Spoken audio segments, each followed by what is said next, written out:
کے پیغمبر آرام فرماتے ہیں اور اسی طرح تھوڑی دیر آرام کرنے کے بعد اللہ کے پیغمبر اٹھتے ہیں، مسکرانے لگتے ہیں۔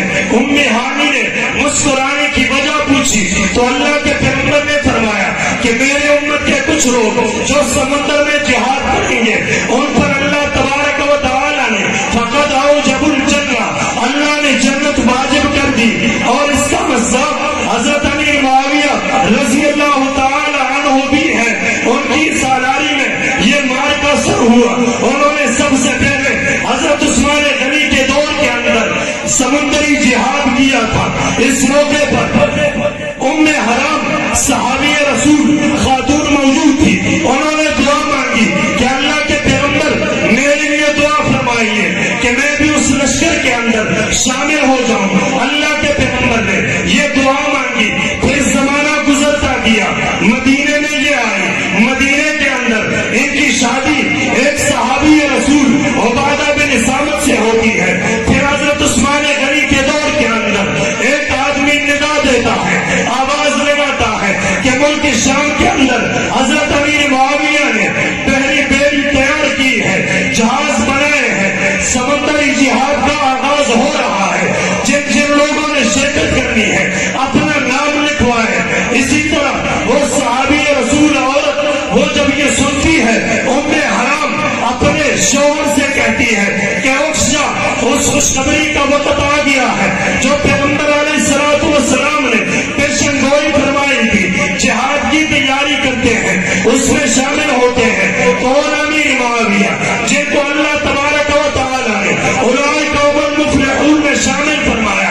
کون؟ امیر معاویہ، جن کو اللہ تبارک و تعالی نے اولئک هم المتقون میں شامل فرمایا۔ کون؟ امیر معاویہ، جن کو اللہ تبارک و تعالی نے اسی طرح اولئک هم المتقون میں شامل فرمایا۔ حضرت امیر معاویہ رضی اللہ تعالی عنہ حضرت عبداللہ ابن مبارک سے کسی نے سوال کیا کہ عمر بن عبد العزیز اور حضرت امیر معاویہ میں سے کون بہتر ہے؟ حضرت عبداللہ ابن مبارک وہ فرماتے ہیں کہ تم نے بڑا غلط تقابل کیا ہے، امیر معاویہ ایک صحابی رسول ہے اور عمر بن عبد العزیز 2 سال انہوں نے حکومت کی، نیک آدمی تھے، اللہ کے ولی آدمی تھے، لیکن صحابی رسول تو نہ تھے۔ بہرحال انہوں نے اپنے خیالات کا اظہار کیا۔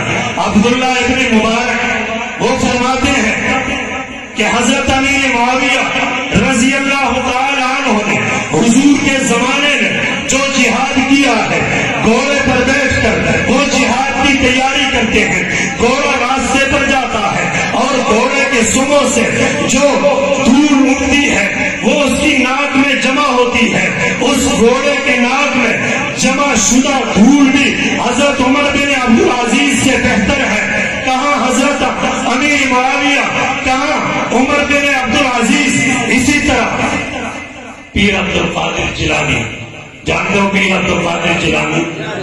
پیرانی پیر عبد القادر جیلانی رحمت اللہ علیہ، ان سے کسی نے پوچھا حضرت امیر معاویہ رضی اللہ تعالی عنہ کے بارے میں، تو انہوں نے جواب دیا کہ میں عبد القادر اگر کسی راستے پر بیٹھ جاؤں اور اس راستے سے حضرت امیر معاویہ کا گزر ہو اور اس کے گھوڑوں کے سموں سے جو گرد و غبار اڑتی ہے وہ اڑ کر میرے جسم پر آ پڑے تو میں سمجھوں گا کہ میرے نجات کے لیے یہی کافی ہے۔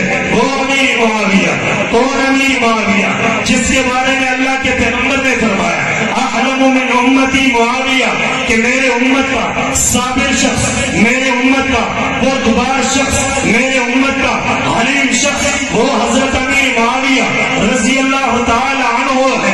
ایک واقعہ بیان کرنا چاہتا ہوں، پھر اپنی بات ختم کرتا ہوں۔ غسان کا شہزادہ